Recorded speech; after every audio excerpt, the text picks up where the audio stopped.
Good morning. आज हम लोग एमपीपीएससी 2025 का जो प्रीवियस ईयर पेपर है आपका उसका डिस्कशन करेंगे और नेक्स्ट ईयर किस तरीके से आपसे क्वेश्चंस पूछे जा सकते हैं उस पर भी हम चर्चा करेंगे। और सबसे इम्पॉर्टेंट चीज़ है कि क्वेश्चंस का रिपीटेशन कैसे होता है उसको भी हम इस लेक्चर में जानने की कोशिश करेंगे। चलिए स्टार्ट करते हैं। सबसे पहले क्वेश्चन नंबर 1 पर, भारतीय संविधान के किस अनुच्छेद में अनुसूचित जनजातियों के लिए राज्य की विधानसभा में सीटों के आरक्षण का प्रावधान किया गया है? तो जो शेड्यूल्ड ट्राइब हैं उनके लिए राज्य की जो विधानसभाएं होती हैं उनमें सीटों का आरक्षण। तो इसके लिए सबसे पहले आपको ये जानना होगा कि इस संविधान का एक पार्ट है,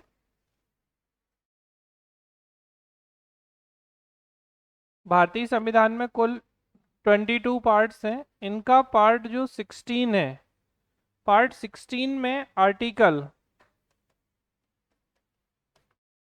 330 से लेके 342 तक के प्रोविजन है। और इन प्रावधानों में अनुसूचित जाति, अनुसूचित जनजाति, एंग्लो इंडियंस के लिए भी पहले यहाँ प्रावधान हुआ करते थे जो बाद में हटा दिए गए हैं। तो सबसे पहले हम बात करते हैं आर्टिकल 330 की। तो आर्टिकल 330 में लोकसभा में एससी कोमा एसटी के लिए स्थानों का आरक्षण बताया गया है। तो लोकसभा में एससी एसटी के लिए जो स्थानों का आरक्षण है वो आर्टिकल 330 में है। इसके बाद जो एक आर्टिकल आता है 332, जो कि आपका क्वेश्चन था कि राज्य की विधानसभा में एससी एसटी के लिए जो आरक्षण की व्यवस्था की गई है वो आर्टिकल 332 में की गई है। तो यहीं पर आपको ये ध्यान रखना है कि आर्टिकल 332 में ना सिर्फ एससी के लिए, इवन एसटी के लिए भी सीटों का आरक्षण यहीं पर रहेगा। अभी अगर आप थोड़ा और इसके आगे चलेंगे तो महिलाओं को जो लोकसभा और विधानसभा में आरक्षण दिया जा रहा है सरकार के द्वारा, तो जब इसके प्रोविजन भी आएंगे तो वो भी इसी 330 से 342 आर्टिकल के बीच में ही समाहित रहेंगे। इसके अलावा ये से कुछ कुछ लोगों ने गलत किया था इस क्वेश्चन को, जैसे कि 243 डी। तो 243 डी जो है आपका आर्टिकल, ये एससी एसटी के लिए तो आरक्षण है, लेकिन यहाँ पंचायतों में आरक्षण की बात की गई है, ना कि आपके विधानसभा में। तो पंचायतों में अगर एससी एसटी के आरक्षण की बात करेंगे तो आर्टिकल 243 डी होगा। और अगर इसी क्वेश्चन को आप और एक तरीके से समझें कि 243 टी, यानी कि नगर पालिकाओं में या म्यूनिसिपैलिटीज में एससी एसटी के लिए जो आरक्षण है वो आर्टिकल 243 टी में है। तो डी में पंचायतों के लिए एससी एसटी का आरक्षण, टी में नगरपालिका के लिए एससी एसटी का आरक्षण। तो ये कुछ इंपॉर्टेंट आर्टिकल्स हैं जिन्हें आपको ध्यान रखना है। अच्छा, अभी विधानसभा में पूछा है, नेक्स्ट क्वेश्चन हो सकता है वो लोकसभा में पूछ ले। तो लोकसभा में एससी एसटी के लिए जो रिजर्वेशन है वो आर्टिकल 330 के अंतर्गत आता है। अब हम आ जाते हैं अपने नेक्स्ट क्वेश्चन पर। तो नेक्स्ट क्वेश्चन में एक फुल फॉर्म पूछा गया है, एफपीजीए एकीकृत सर्किट है एआई को डिप्लॉय करने के लिए इसका फुल फॉर्म पूछा गया था। तो आपको ये ध्यान रखना है कि फील्ड प्रोग्रामेबल गेट एरेज इसका फुल फॉर्म होता है। तो एक इम्पॉर्टेंट चीज़ ये है, एआई अभी काफ़ी ज़्यादा चर्चा में है, तो यहाँ पर आपको एक चीज़ ये जाननी होगी कि एआई जो है वो किस टेक्नोलॉजी पर वर्क करती है। इसके लिए जो एप्लीकेशंस आ रहे हैं, जैसे आप लास्ट ईयर के पेपर को अगर देखेंगे तो उन्होंने चैट जीपीटी पूछा था, ओपन एआई पूछ चुके हैं, आगे चल के वो पूछ सकते हैं कि गूगल का कौन सा है। तो आपको इनसे संबंधित एक तो जो फुल फॉर्म है जो आपके आर्टिफिशियल इंटेलिजेंस से संबंधित है, नेक्स्ट ईयर के लिए भी आप इस चीज़ को ध्यान रखिए। और इसके अलावा जो अलग अलग, जैसे चाइना ने अभी एआई का कौन सा सॉफ्टवेयर बनाया, तो डीप सीक है, ये भी क्वेश्चन पूछा जा सकता है। तो इस तरीके से चैट जीपीटी है, ओपन एआई है। तो ये कुछ क्वेश्चंस हैं जो इससे रिलेटेड हैं। कुल मिला के आपको ये ध्यान रखना है कि एआई और उससे संबंधित जो टेक्नोलॉजीज हैं उनके फुल फॉर्म आपको पता होने चाहिए। और अगर कोई लेटेस्ट सॉफ्टवेयर आया है इनसे संबंधित तो उसकी जानकारी भी हमें होनी चाहिए। नेक्स्ट क्वेश्चन पे बात करें, क्वेश्चन नंबर 3, जनजातियों पर लिखी पुस्तकों की सूची और उनसे संबंधित मैचिंग करनी है आपको। तो यहाँ पर जो है एक है the tribes and caste of the central province of India. इसके जो राइटर हैं वो आपके आर.बी. रसेल और आर.बी. हीरालाल हैं। Tribal development in Madhya Pradesh, a planning perspective, इसके जो राइटर हैं वो अजीत रायजादा हैं। और ये बहुत इंपॉर्टेंट है, the wheels a study, TB. Nayak की बुक है ये। और अगर इन सब में सबसे ज़्यादा कोई बुक इम्पॉर्टेंट है तो द बेगा है, और द बेगा जो है वो बैरियर एल्विन की बुक है। इससे अगर आप देखेंगे तो ये same question already previous year में भी पूछा जा चुका है, जो कि लगातार रिपीट होने वाले क्वेश्चंस में से एक है। अब यहाँ पर आपको ध्यान रखना है कि जैसे बैगा है तो 3 जो आपकी बैकवर्ड ट्राइब है, एक बैगा, एक सहरिया और एक भारिया, ये 3 जनजातियां आप मध्य प्रदेश में बैकवर्ड ट्राइब के अंतर्गत आती हैं और इनसे किसी ना किसी तरीके से क्वेश्चन एग्जाम में जरूर पूछा जाता रहा है। जैसे कई बार पूछ लेते हैं कि इनकी लोकेशन क्या है मेनली, तो जैसे पातालकोट छिंदवाड़ा में पाई जाती है आपकी भारिया। सहरिया जो है आपके श्योपुर मेनली इसमें पाई जाती है। और सहरिया जैसे एक बार क्वेश्चन आपसे ऐसा भी पूछा गया है कि मध्य प्रदेश का सबसे कुपोषित जिला है श्योपुर, और इसीलिए इसे क्या कहा जाता है, इसे भारत का इथियोपिया या मध्य प्रदेश का इथियोपिया के रूप में भी हम श्योपुर को जानते हैं। तो इन बुक को आप अच्छे से ध्यान रखिएगा। इसके बाद पी.आर. श्रीजेश ने अपने कैरियर में कौन सा पुरस्कार नहीं जीता। तो ये जो पी.आर. श्रीजेश है इन्हें अर्जुन पुरस्कार मिल चुका है, ध्यानचंद्र खेल रत्न पुरस्कार मिल चुका है और पद्म भूषण पुरस्कार मिल चुका है, लेकिन अभी तक इन्हें द्रोणाचार्य पुरस्कार एक कोच के रूप में नहीं मिला है। और आपको ये ध्यान रखना होगा कि अगर आपसे कभी पूछा जाए कि खेलों का सबसे महत्वपूर्ण पुरस्कार कौन सा है, तो गेम्स के लिए जो सबसे इम्पोर्टेंट पुरस्कार है वो ध्यानचंद्र पुरस्कार है। पहले इसे राजीव गांधी खेल रत्न पुरस्कार के रूप में जाना जाता था, अब ये ध्यानचंद्र खेल रत्न पुरस्कार के रूप में जाना जाता है। जैसे अगर हम बात करें तो सचिन तेंदुलकर को ये मिल चुका है ध्यानचंद्र खेल रत्न पुरस्कार, सुनील गावस्कर को ये मिल चुका है, और भारत के जो चेस प्लेयर थे उनको भी ये ध्यानचंद्र खेल रत्न पुरस्कार मिल चुका है। तो एक बार क्वेश्चन पूछा था किसे नहीं मिला है, तो जो आनंद थे उनको भी मिल चुका है। राष्ट्रीय ई गवर्नेंस योजना के तहत मिशन मोड परियोजनाओं का सार संग्रह कहलाता है। तो ये जो मिशन मोड है उसका तो नाम ही है सार संग्रह, सार संग्रह मतलब सारांश, तो ये आपका आंसर हो जाएगा सारांश। फिर है सोशल मीडिया प्लेटफॉर्म फेसबुक की स्थापना किसने की, काफी चर्चा में है ये, मार्क जकरबर्ग जो थे इन्होंने फेसबुक की स्थापना की है। गार्टनर के अनुसार ई गवर्नेंस विकास के मॉडल के 4 चरणों का सही क्रम क्या है। ये भी रिपीटेड क्वेश्चन है जिसमें आपका इंफॉर्मेशन, ठीक है, बातचीत, फिर लेन देन और परिवर्तन, यानी इंफॉर्मेशन, फिर बातचीत यानी इंटरेक्शन, लेन देन यानी ट्रांजैक्शन, और अंत में परिवर्तन यानी कि ट्रांसफॉर्मेशन को शामिल किया जाता है। वैसे भी आप अगर देखोगे कि ई गवर्नेंस में पहले सूचना होगी, फिर आप किसी से बात करोगे तो कुछ लेन देन की बात करोगे, फिर ट्रांसफॉर्मेशन की बात करोगे, तो ये आपका ए हो जाएगा। फिर है एमएस डॉस एक ऑपरेटिंग सिस्टम है जिनमें निम्न में से किस प्रकार का यूजर इंटरफेस है। तो ये कमांड बेस्ड इंटरफेस का इस्तेमाल किया जाता है एमएस डॉस में। किसी भी प्रकार की त्रुटि जैसे कनेक्शन विफलता, डेटा की हानि आदि के उबरने के लिए कंप्यूटर नेटवर्क की क्षमता को इस रूप में जाना जाता है। तो अगर किसी भी प्रकार की त्रुटि हो जाती है कंप्यूटर में तो इसे हम कहते हैं रीसाइलेंस या लचीलापन।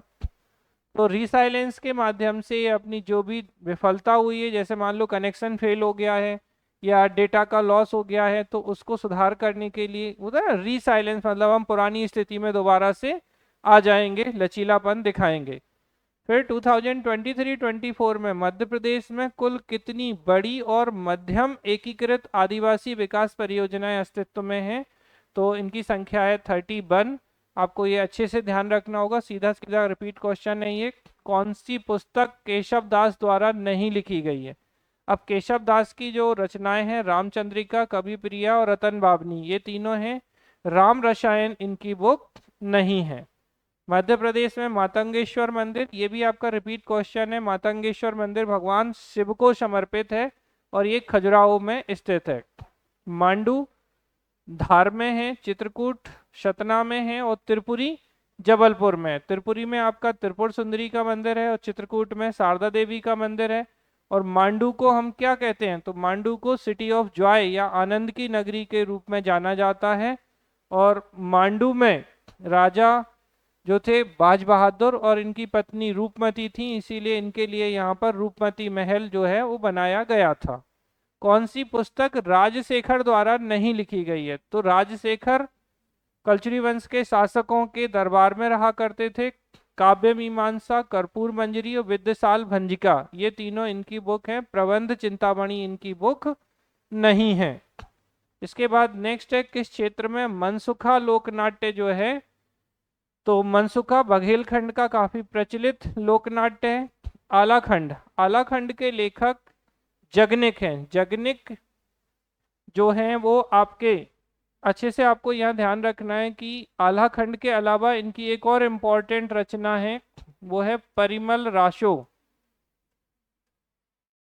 परिमल राशो, तो परिमल राशो और आलाखंड ये दोनों ही जगनिक की रचनाएं हैं। और जगनिक जो है चंदेल वंश के शासक परमार्दी देव और इन्हीं का एक नाम था परिमल देव, इनके दरबार में ये रहा करते थे। और इन्हीं के नाम पर, परिमल देव के ही नाम पर इन्होंने परिमल राशो नामक बुक लिखी है। और आल्हाखंड जो है बहुत ही महत्वपूर्ण है बुंदेलखंड के लिए, तो इसमें लिखी दिया इन्होंने परमार्दी देव। तो परमार्दी देव राइटर नहीं है, ये तो इनके समय शासक हुआ करते थे। राजशेखर अभी आपको बताए थे ऊपर इनकी रचना। और चंद्रबरदाई जो है ये पृथ्वीराज चौहान, तो पृथ्वीराज चौहान के दरबारी थे। जैसे कि परमार्दी देव के दरबारी कवि जगनिक थे, ऐसे ही चंद्रबरदाई पृथ्वीराज चौहान के राजकवि थे। और इन्होंने पृथ्वीराज चौहान पर जो बुक लिखी थी उसे पृथ्वीराज राशो के नाम से जानते हैं। और बहुत ही इंटेलिजेंट व्यक्ति के रूप में चंद्रबरदाई को जाना जाता है। सत्कार्यवाद का सिद्धांत जो है ये आपके सांख्य दर्शन से संबंधित है। आपको यहाँ ध्यान रखना है कि ये जो 6 फिलॉसफी जिन्हें हम षड दर्शन के नाम से जानते हैं, जिनमें आपका एक तो वैशेषिक हो गया, वैशेषिक दर्शन जो है वो ऋषि कणाद का है। मीमांसा, मीमांसा को 2 हिस्सों में हम डिवाइड करते हैं, एक है पूर्व मीमांसा और एक है उत्तर मीमांसा। तो पूर्व मीमांसा के जैमिनी ऋषि माने जाते हैं, उत्तर मीमांसा के, उत्तर हमेशा बाद में आता है तो कैसे याद रखेंगे, बादरायण। तो उत्तर मीमांसा के बादरायण हैं। और न्यायिक और सांख्य दर्शन, तो ये 6 दर्शन जो हैं वो आपके होते हैं, जिनमें से सत्कार्यवाद सांख्य दर्शन से संबंधित है। आपको यहाँ ये भी ध्यान रखना है कि सांख्य दर्शन जो है इसका उपयोग, इनके ज्ञान का उपयोग किसने किया है, तो बौद्ध धर्म में जो महात्मा बुद्ध थे, इनके प्रारंभिक गुरु जो थे वो सांख्य दर्शन के ही आलार कलाम हुआ करते थे। तो ये भी पूछा जाता है कि महात्मा बुद्ध के प्रारंभिक गुरु कौन थे, तो आलार कलाम जो है वो किसके थे, तो सांख्य दर्शन के थे आलार कलाम। ये क्वेश्चन भी पूछा गया है, इसको भी आप ध्यान रखिएगा। फिर है, किस आश्रम में रहते हुए मनुष्य को पंच महायज्ञों का अनुष्ठान करना पड़ता है, तो पंच महायज्ञ जो है वो गृहस्थ आश्रम के दौरान ही किए जाते हैं। सबसे पहले आप यहाँ पर इस बात को समझिए कि मानव जीवन में 4 आश्रमों की बात की जाती है, जिनमें सबसे पहला ब्रह्मचर्य आश्रम होता है, दूसरा गृहस्थ होता है, तीसरा वानप्रस्थ होता है और चौथा संन्यास आश्रम होता है। इनको सामान्यतः 25-25 ईयर मतलब 25 वर्ष तक आपका ब्रह्मचर्य आश्रम, और ब्रह्मचर्य आश्रम के दौरान शिक्षा, वैदिक शिक्षा, इनकी बात की जाती है। और फिर इसके बाद व्यक्ति गृहस्थ आश्रम में प्रवेश करता है और इन्हीं गृहस्थ आश्रम के दौरान वो 3 ऋणों से मुक्त होता है। तो ये जो 3 ऋण हैं इनको भी आपको ध्यान रखना है कि 3 ऋण कौन कौन से हैं। तो एक है ऋषि ऋण,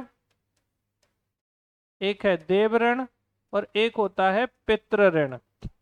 तो ये क्वेश्चन भी पूछा गया है कि कितने प्रकार के ऋण होते हैं। तो देव ऋण, ऋषि ऋण और पितृ ऋण जो है, ये 3 प्रकार के ऋण होते हैं जिनसे व्यक्ति किस आश्रम के दौरान, गृहस्थ आश्रम के दौरान ही मुक्ति पाता है। तो देव ऋण, ऋषि ऋण और पितृ ऋण।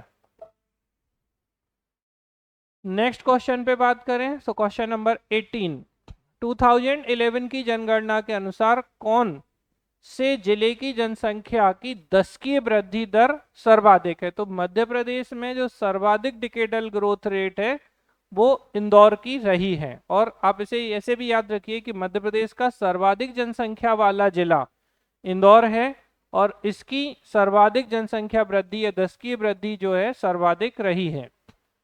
प्रत्येक वेद के लिए अलग अलग ब्राह्मण ग्रंथ लिखे गए हैं। यजुर्वेद से संबंधित ब्राह्मण ग्रंथ है, तो तैत्तिरीय और शतपथ ब्राह्मण जो है वो यजुर्वेद से संबंधित हैं। और याद रखिएगा कि यजुर्वेद को कृष्ण यजुर्वेद और शुक्ल यजुर्वेद, इन 2 भागों में हम डिवाइड करते हैं। फिर है वैष्णव धर्म का प्रचार अलवार संतों द्वारा किया गया था। तो अलवार संत में एकमात्र महिला संत, इन्हें हम अंडाल या अंदाल के नाम से भी जानी जाती हैं। कौन से चक्रवात ने नवंबर दिसंबर 2024 में तमिलनाडु के तटीय भाग को, तो ये फेंगल था जिसने तमिलनाडु के तटीय भाग को प्रभावित किया था। अब आपको इसी क्वेश्चन को कैसे करना है, ये देखिए, ये आपका अलवार वाला, पहले इससे पहले अगर आप देखेंगे तो अलवार और नैनार संत कितने होते हैं, ये क्वेश्चन पूछा था। अब उन्होंने पूछ लिया महिला संत कौन सी हैं। एक बार पूछा गया है कि अलवार और नैनार किस धर्म से संबंधित हैं। तो आप अलवार और नैनार को थोड़ा सा अच्छे से पढ़ के जाइएगा। फिर है दिसंबर। अब यही हो सकता है कि अब जैसे नेक्स्ट ईयर जब जनवरी फरवरी में पेपर होगा, तो उससे 2-3 महीने पहले के जो तूफान है जो किसी तट से अगर टकराते हैं तो उनके नाम आपको अच्छे से ध्यान रखने होंगे।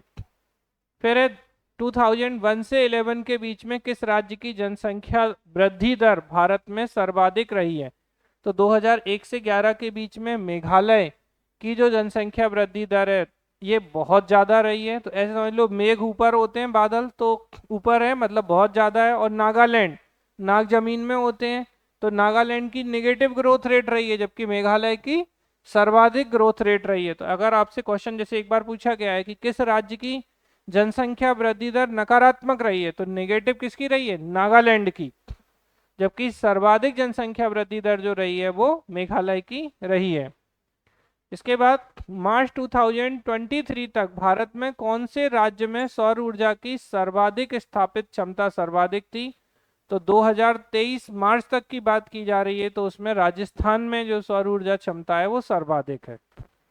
2024 में तेल रिफाइनरियों की संख्या मध्य प्रदेश में तो एक ही है, बीना रिफाइनरी जो है वो मध्य प्रदेश में है। मोदी जी ने भी अभी इसका कुछ उद्घाटन किया था, तो ये चर्चा में थी, और एकमात्र है मध्य प्रदेश में। फिर है कौन सा परमाणु ऊर्जा संयंत्र 2024 में सर्वाधिक क्षमता वाला है। तो 2024 तक अगर आप सर्वाधिक क्षमता की बात करेंगे तो कुडनकुलम जो कि तमिलनाडु में है, तुर्बेन वैली डिस्ट्रिक्ट में है, इस पे काफी डिस्प्यूट भी हुआ था। तो कुडनकुलम परमाणु संयंत्र आपको ध्यान रखना है। अब इनसे संबंधित क्वेश्चन जो रिपीट हो सकते हैं किस तरीके से, तो कभी कभी आपसे पूछ लेते हैं काकरापारा कहाँ है। तो 2 जो यहाँ पर है, एक यहाँ मीठी विरदी है और एक आपका काकरा पारा। तो ऐसे याद रख लेना, खाखड़ा फाफड़ा। तो खाकरा फाफड़ा जो है गुजराती लोग बहुत पसंद करते हैं, तो उसी को याद रख लो, काकरा पारा और मीठी विरदी गुजरात से संबंधित है। कैगा कर्नाटक में है ये एटॉमिक रिएक्टर। कलपक्कम और कोडनकुलम ये तमिलनाडु में है आपका। तो कलपक्कम और कोडनकुलम तमिलनाडु में स्थित है। जैसे यूपी में आप लोग मुझे कमेंट करके बताएंगे कि उत्तर प्रदेश में कौन सा परमाणु संयंत्र स्थित है। और इसके अलावा आप एक और क्वेश्चन बताएंगे कि मध्य प्रदेश में एक परमाणु संयंत्र जो अभी निर्माणाधीन है चुटका में, तो ये मध्य प्रदेश के किस जिले में है, ये आप लोग हमें बताएंगे। और उत्तर प्रदेश में कौन सा परमाणु संयंत्र है, ये 2 चीजें आप लोग हमें बताएंगे। और अगर आप बताना चाहें तो एक और क्वेश्चन आप बता सकते हैं कि महाराष्ट्र में कौन सा परमाणु संयंत्र है, तो फिर ये आपके एटॉमिक रिएक्टर वाला क्वेश्चन कंप्लीट हो जाएगा। नहीं तो मैं आपको नेक्स्ट वीडियो में बता ही दूंगा। तो महाराष्ट्र में कौन सा है, उत्तर प्रदेश में कौन सा है, और मध्य प्रदेश में जो निर्माणाधीन है चुटका, ये चुटका जो है वो मध्य प्रदेश के किस जिले में है। नेक्स्ट क्वेश्चन पे बात करते हैं। उचेहरा कांस्य शिल्प का बड़ा केंद्र है। उचेहरा मध्य प्रदेश के सतना जिले में है ये उचेहरा। तो उचेहरा मध्य प्रदेश के सतना जिले से संबंधित है। नेक्स्ट क्वेश्चन, बाघ। तो बाघ की जो गुफाएं हैं, ऐसे याद रखो, बाघ धार, बाघ के दांत एकदम नुकीले होते हैं, तो बाघ की गुफाएं जो हैं वो धार में हैं। और इसकी किस गुफा को रंग महल कहा जाता है, तो ये चौथी गुफा जो है, कैसे याद रखेंगे, रंग, RANG। तो इसमें 4 ही अल्फाबेट हैं रंग में, तो रंग महल जो है ये चौथी गुफा है। आपको यहाँ पर बहुत अच्छे से ध्यान रखना है। और अगर आपसे पूछा जाए कि बाघ की गुफाएं किस काल से संबंधित हैं, तो बाघ की गुफाएं गुप्तकालीन गुफाएं हैं ये। देखिए बाघ की जो गुफाएं हैं ये आपकी गुप्तकालीन है। एक एक इम्पॉर्टेंट क्वेश्चन है, लेकिन ये बौद्ध धर्म से संबंधित है। तो महात्मा बुद्ध का जो पद्म पाणी चित्र है वो भी बाघ की गुफा से संबंधित है। इसके अलावा बाघ प्रिंट की जो साड़ियाँ और सूट आते हैं, इन्हें मध्य प्रदेश में GI टैग या जियोग्राफिकल इंडिकेटर टैग भी प्रदान किया गया है। तो इसको आप याद रखें अच्छे से। फिर कौन सी 2 श्रेणियों के मध्य नीलगिरी पहाड़ियाँ स्थित हैं, तो सह्याद्री, सह्याद्री यानी पश्चिमी घाट और पूर्वी घाट के बीच में नीलगिरी की पहाड़ियाँ अवस्थित हैं। इसको आप ध्यान रखिएगा अच्छे से। और ये बहुत इंपॉर्टेंट है, पश्चिमी घाट सह्याद्री भी हम इसे बोलते हैं, ये भारत का हॉट स्पॉट भी है, यानी कि तप्त स्थल के रूप में जाना जाता है। तो भारत में जैसे पूर्वी हिमालय एक हॉट स्पॉट है, उसी तरीके से पश्चिमी घाट भी हॉट स्पॉट है। और इन दो के बीच में है आपकी नीलगिरी हिल्स या नीलगिरी की पहाड़ियाँ। छतरपुर में चरण पादुका गोलीकांड, तो पहली तो आपको इसकी घटना याद रखनी चाहिए। तो 14 जनवरी 1931 को छतरपुर के उर्मिल नदी के किनारे, उर्मिल नदी के किनारे चरण पादुका नामक गांव में ये हत्याकांड हुआ था।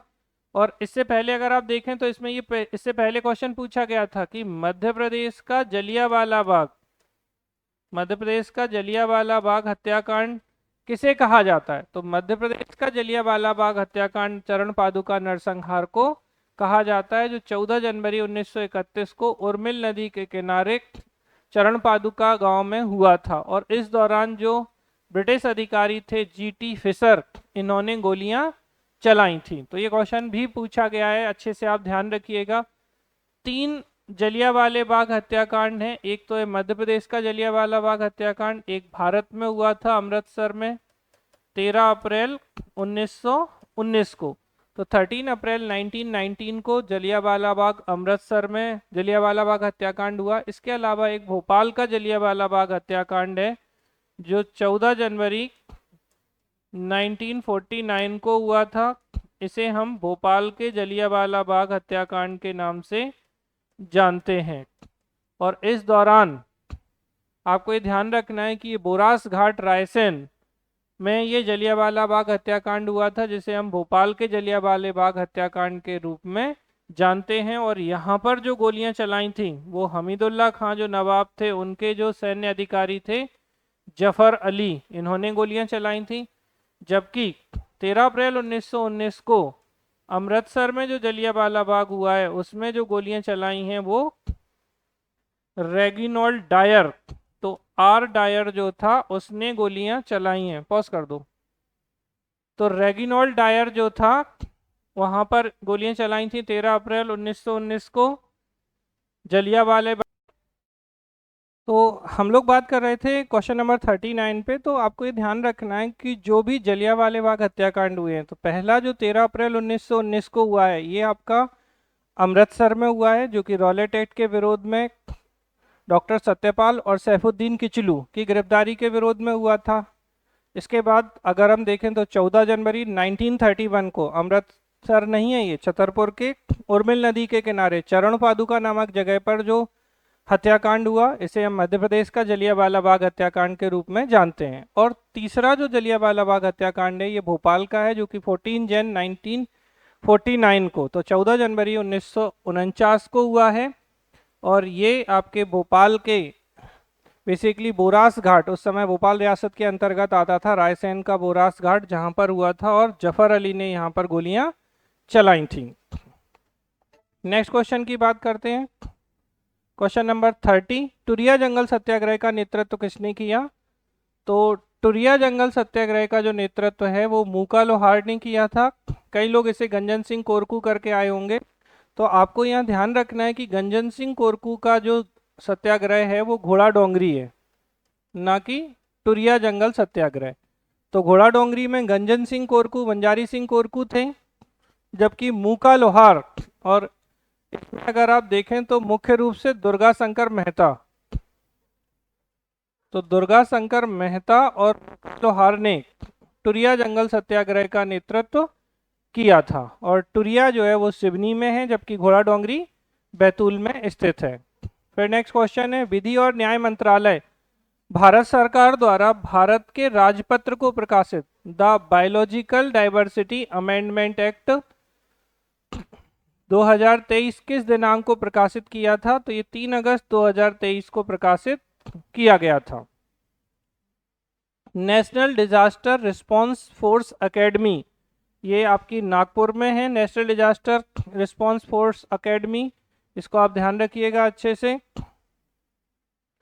इसके अलावा यहाँ पर आपको कानपुर में याद रखना है, तो कानपुर में शुगर कैन रिसर्च इंस्टीट्यूट है, ये भी पूछा गया है। तो गन्ना अनुसंधान केंद्र कहाँ है?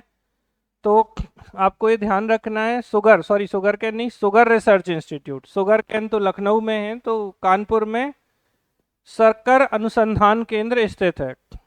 नेक्स्ट क्वेश्चन है, राष्ट्रीय किशोर स्वास्थ्य कार्यक्रम किस आयु वर्ग के बच्चों को सम्मिलित करता है? तो किशोर स्वास्थ्य कार्यक्रम में 10 से 19 वर्ष के बच्चे जो है इनको शामिल किया जाता है। नेक्स्ट क्वेश्चन, राष्ट्रीय सिकल सेल एनीमिया उन्मूलन मिशन में किस वर्ष तक सिकल सेल एनीमिया को भारत से समाप्त करने का लक्ष्य रखा गया है? तो सिकल सेल एनीमिया को 2047 तक समाप्त करने का लक्ष्य रखा गया है। और आपको ये ध्यान रखना है कि सिकल सेल एनीमिया जो है ये आपका हेरिडिटरी या आनुवांशिक रोग है और x chromosomal sex linked disease के रूप में हम इसे जानते हैं। और इसमें आरबीसी का जो शेप है वो सिकल शेप हो जाता है।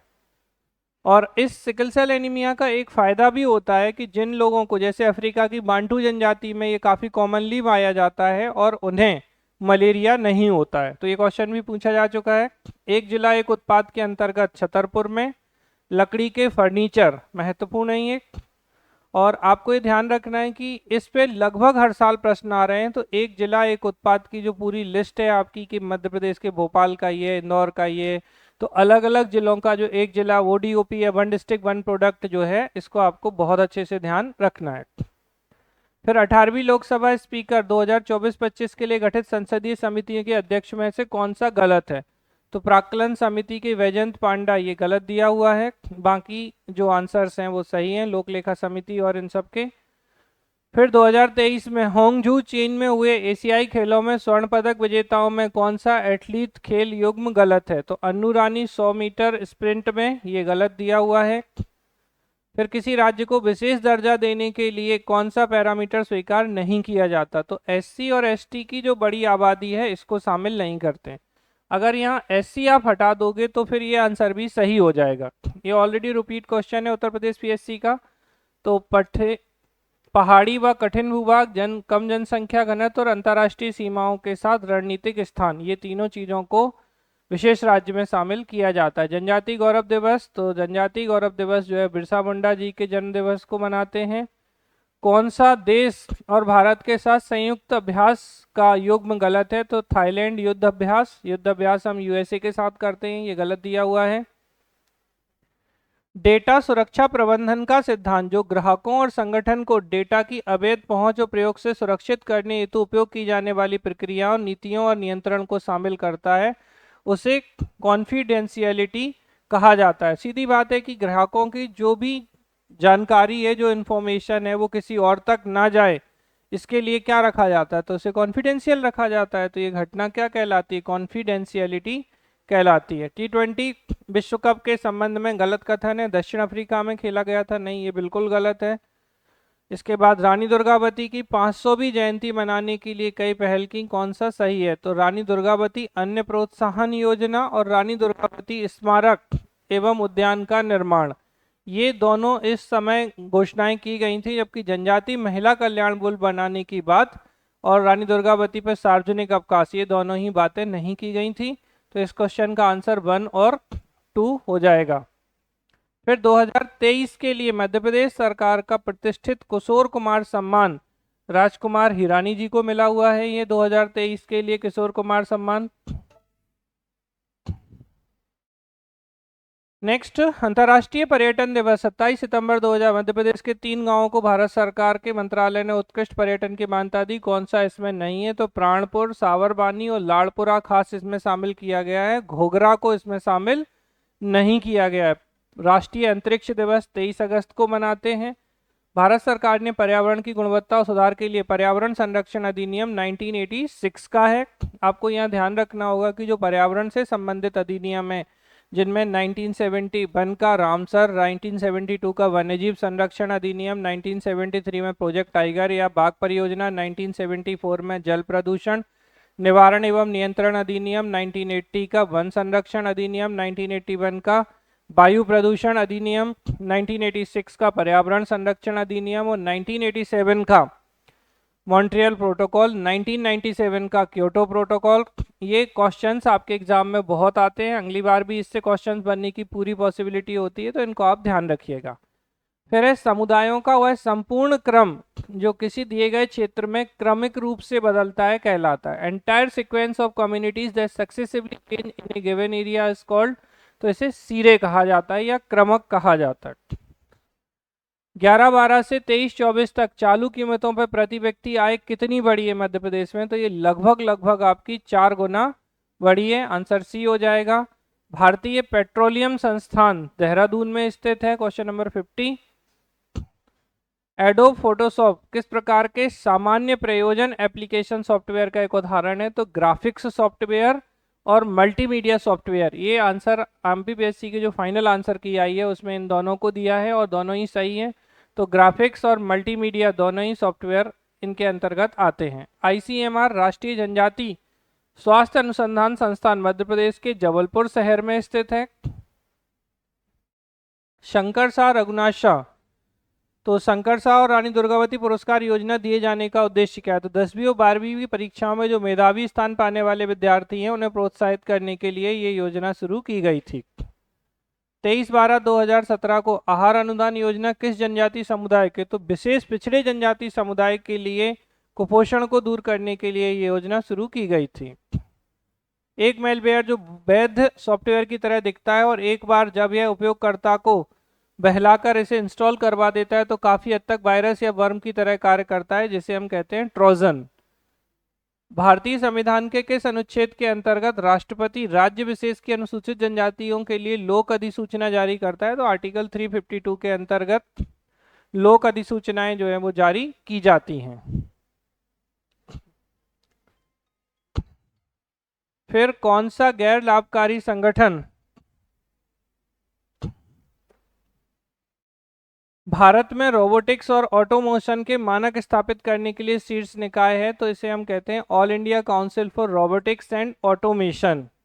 इकरा 2021-22 में कौन सा राज्य देश के क्षेत्रफल में द्वितीय और दालों के उत्पादन में पहला है, तो क्षेत्रफल में मध्य प्रदेश दूसरे पर और दालों में पहले पर है मध्य प्रदेश। हीरा के उत्पादन में सर्वाधिक है मध्य प्रदेश। काली मिट्टी के संबंध में कौन सा कथन सही नहीं है। अब इस क्वेश्चन को आप बड़े आराम से एलिमिनेट कर सकते थे अगर आपको ये थोड़ा भी पता है, तो नाइट्रोजन, फास्फोरस और जैव पदार्थों की अधिकता नहीं, इनमें नहीं होती है अधिकता। बाकी दक्कन लावा से बनी है, नमी धारण करती हैं और राज्य के पश्चिमी भाग में पाई जाती हैं। तीनों ऑप्शन सही थे, बस एक ही ये गलत है। नाइट्रोजन में मैग्नीज के संबंध में निम्न में से कथनों पर विचार करिए और पढ़िए। तो मैग्नीज निक्षेप में देश में द्वितीय स्थान पर है, ये कथन गलत है। 2020-21 में मैग्नीज देश में प्रथम स्थान पर था। छिंदवाड़ा, गोदावरी और बर्धा घाटियों में मैग्नीज के निक्षेप हैं, ये भी सही है। और झाबुआ जिले की थांदला तहसील में मैग्नीज निक्षेप है। तो पहला हटा देंगे तो आप 2, 3 और 4 आपका सही हो जाएगा। नेक्स्ट है, भारत वन स्थिति रिपोर्ट के अनुसार कौन सा जिला वन आवरण में 10% से कम है? तो 10% से कम आपके भिंड जिले का है। 338, तो ये मैंने जब शुरू किया था आपको लेक्चर तो मैंने बताए थे कि 330 से 342 तक के जो आर्टिकल हैं वो बहुत ही महत्वपूर्ण है, जिनके अंतर्गत 338 में राष्ट्रीय अनुसूचित जाति आयोग, 338 ए में 338 ए के अंतर्गत राष्ट्रीय अनुसूचित जनजाति आयोग और 338 बी के अंतर्गत राष्ट्रीय पिछड़ा वर्ग आयोग की बात की जाती है। तो 338 के अंतर्गत national commission for scheduled caste. फिर है, मुख्यमंत्री लाडली बहना योजना क्रियान्वित की गई है कि आर्थिक स्वावलंबन के अतिरिक्त तो महिलाओं के स्वास्थ्य और पोषण को भी इसमें शामिल करने की बात की जाती है। 1977 से 30 अप्रैल 1977 से लेकर 23 जून 1977 तक मध्य प्रदेश में राष्ट्रपति शासन लागू किया गया। मध्य प्रदेश के राज्यपाल थे उस समय श्री सत्यनारायण सिन्हा। किन राज्यपालों ने किसका कार्यकाल सबसे छोटा रहा? तो पहले जो मध्य प्रदेश के राज्यपाल थे श्री पट्टाभी सीतारामैया, इनका कार्यकाल बहुत ही छोटा रहा है। राज्य पुनर्गठन के अनुसार राज्य और केंद्र शासित प्रदेश, तो ये काफी रिपीटेड क्वेश्चन है। 14 राज्य और 6 केंद्र शासित प्रदेशों की बात की थी राज्य पुनर्गठन अधिनियम 1956 में। राज्य पुनर्गठन अधिनियम 1956 फजल अली आयोग जो कि राज्य पुनर्गठन आयोग था उसकी रिकमेंडेशन पर इसको लाया गया था। 6 अप्रैल 1930 को भारत में अच्छी तरह से जाना जाता है। तो 6 अप्रैल 1930 को गांधी जी ने अपनी दांडी मार्च जो था उसे कंप्लीट किया था और इस दौरान इन्होंने नमक कानून तोड़कर सविनय अवज्ञा आंदोलन यहाँ पे शुरू कर दिया था। सीधी कार्रवाई दिवस 16 अगस्त 1946 को हुई थी और ये डायरेक्ट एक्शन डे जो है वो जिन्ना साहब ने इसका आह्वान किया था जब मुस्लिम लीग को एक पृथक पाकिस्तान की जो मांग थी उसे स्वीकार नहीं किया गया था, उसके बाद ही ये घटना हुई थी। विष्णु श्रीधर वाकड़कर ने भीमबेटिका रायसेन के अब्दुल्लागंज में है और इसकी खोज 1957-58 में बीएस वाकड़कर के द्वारा की गई थी। कांची का कैलाशनाथ मंदिर किस शैली में है? तो ये राजसिम्हा शैली के अंतर्गत आता है। फिर आपको मैच करना है तो तांबा बेहर में है, हीरा जो है आपका हिनौता में है और स्लेट मंदसौर में है और बॉक्साइट शहडोल में। आंसर आपका बी हो जाएगा। किस उपनिषद में याज्ञवल्क्य और गार्गी का प्रसिद्ध संवाद है? तो बृहदारण्यक उपनिषद के अंतर्गत गार्गी और याज्ञवल्क्य ऋषि के बीच में कन्वर्सेशन या डिस्कशन की बात की जाती है। फिर ये जिले हैं और उससे संबंधित उद्योग हैं। तो देखिए भिंड जो है वो मालनपुर इसका औद्योगिक क्षेत्र है, तो सीधा सीधा आपका हो जाएगा ये। तो आप देखेंगे सेकंड, तो सेकंड आप यहाँ पे देखिए दमोह के अंतर्गत नरसिंहगढ़, भिंड जो है वो मालनपुर हो जाएगा आपका। फिर सतना मैयर और मुरैना बानमोर, तो ये मुरैना का बानमोर काफ़ी इंपॉर्टेंट सीमेंट एरिया है, तो आंसर आपका हो जाएगा फर्स्ट।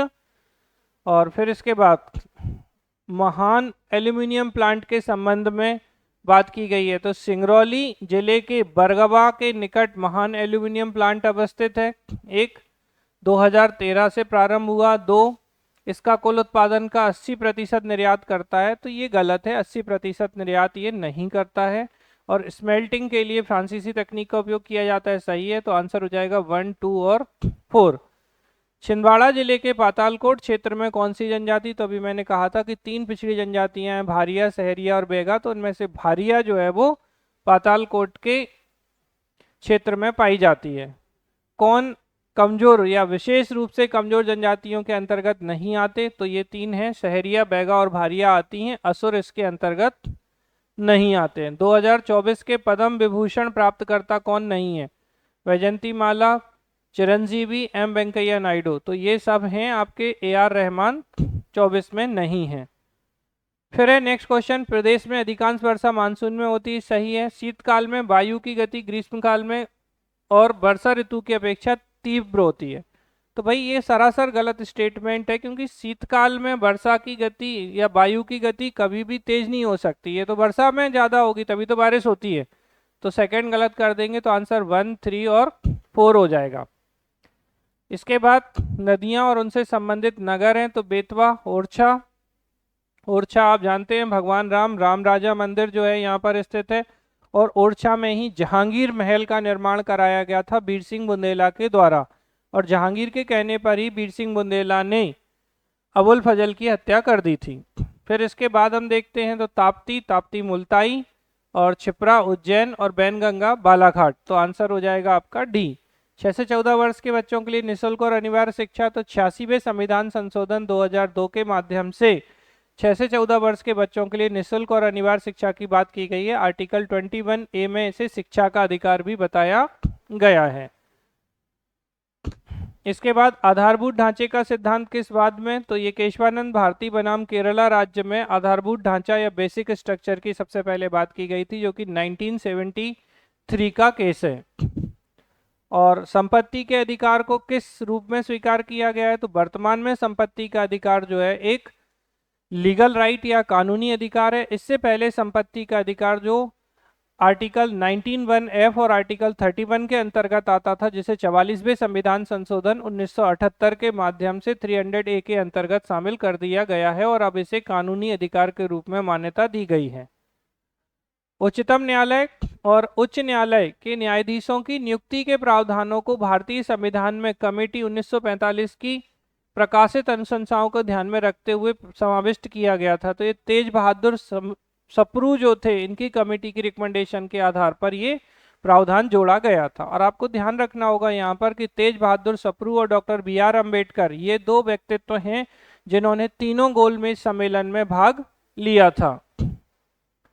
फिर एक क्वेश्चन आपका, संविधान की पहली बैठक 9 दिसंबर 1946 को नई दिल्ली में हुई। जवाहरलाल नेहरू को संविधान सभा में आमंत्रित नहीं किया गया था। तो पहला तो कथन बिल्कुल सही है और दूसरा कथन बिल्कुल गलत है, आंसर सी हो जाएगा। राष्ट्रपति पर महाभियोग, तो एकमात्र आधार जो राष्ट्रपति पर महाभियोग की प्रक्रिया के लिए जिम्मेदार होता है वो है संविधान का उल्लंघन या वायलेशन ऑफ द कॉन्स्टिट्यूशन, और संविधान के उल्लंघन के आधार पर ही राष्ट्रपति को महाभियोग की प्रक्रिया के माध्यम से हटाया जा सकता है। और ये इम्पीचमेंट या महाभियोग की प्रक्रिया आर्टिकल 61 के अंतर्गत है, जिसे हमने USA के संविधान से प्रेरित होकर भारत के संविधान में ली है। फिर कौन सा राज्य लौह अयस्क के भंडार में प्रथम स्थान पर है 2021 में, तो आंसर हो जाएगा आपका इसका कर्नाटक। और इसके बाद दक्षिणी दोलन इनमें से कौन से दो महासागरों के दोलन प्रतिरूप है, तो प्रशांत और हिंद महासागर, तो पैसिफिक और इंडियन ओशियन, आंसर बी। कौन सा राज्य वन क्षेत्र में सर्वाधिक है, तो पहले भी मध्य प्रदेश का वन क्षेत्रफल ज्यादा था, आज भी मध्य प्रदेश का वन क्षेत्रफल नई रिपोर्ट के अनुसार ज्यादा है। ठाकुर रणमत सिंह को कब फांसी दी गई, तो अगस्त 1859 को ठाकुर रणमत सिंह बघेलखंड के जो स्वतंत्रता सेनानी थे इन्हें फांसी दी गई थी, मध्य प्रदेश। नेक्स्ट क्वेश्चन आता है, सबसे लंबी नदी कौन सी है, तो गोदावरी इनमें से सबसे लंबी नदी है। कृषि उत्पादों में सबसे बड़ा उत्पादक है, तो भारत जो है दूध, दाल और मसाले इनका सबसे बड़ा उत्पादक है। वित्त वर्ष 2023-24 में भारत के कुल व्यापार घाटे को कम करने में, अब व्यापार घाटे यानी ट्रेड डेफिसिट को कम करने में सबसे इंपॉर्टेंट योगदान हमारे सेवा क्षेत्र या सर्विस सेक्टर को जाता है। मौद्रिक नीति का उद्देश्य क्या है, तो मूल्य स्थिरता बनाए रखना और आर्थिक वृद्धि सुनिश्चित करना। मॉनेटरी पॉलिसी का मेन उद्देश्य ये होता है कि मूल्य भी ना बढ़े और आर्थिक वृद्धि भी सुनिश्चित हो सके। 17-18 में किस राज्य में विनिर्माण क्षेत्र में पूंजी गहनता सबसे अधिक थी, तो 2017-18 की बात करें तो पूंजी गहनता मध्य प्रदेश में सर्वाधिक थी। कौन सा मानव शरीर की सबसे छोटी मांसपेशी है, तो स्टीपीडियस जो है वो सबसे छोटी मसल है या मांसपेशी है। यहाँ आपको ध्यान रखना होगा कि मानव शरीर में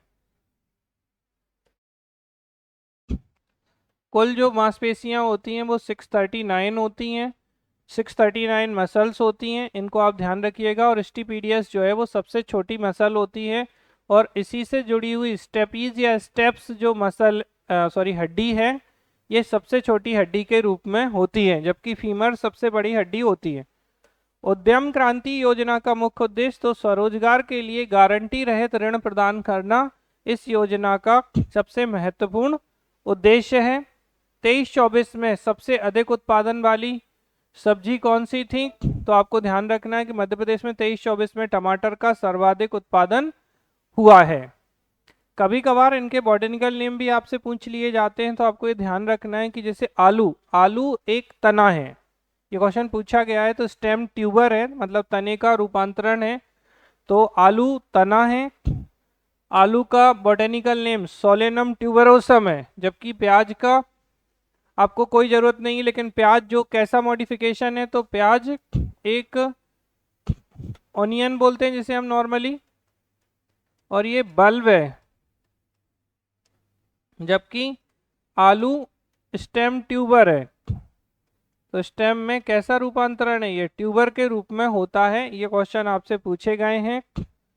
फिर 2020 में सस्टेनेबल डेवलपमेंट गोल इंडेक्स 3.0 में मध्य प्रदेश का सतत विकास स्कोर 62 रहा है, मध्य प्रदेश का सस्टेनेबल डेवलपमेंट गोल के अकॉर्डिंग।